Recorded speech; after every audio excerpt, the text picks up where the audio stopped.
Kaybetsen bile her şeyi, bu aşkı yırtar giderim.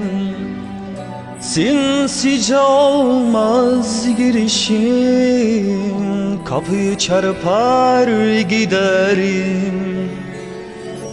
Sana yazdım şarkıyı, sazımdan söker giderim. Ben ağlayamam bilirsin, yüzümü düker giderim. Köpeklerimden, kuşumdan, yavrumdan çayar giderim.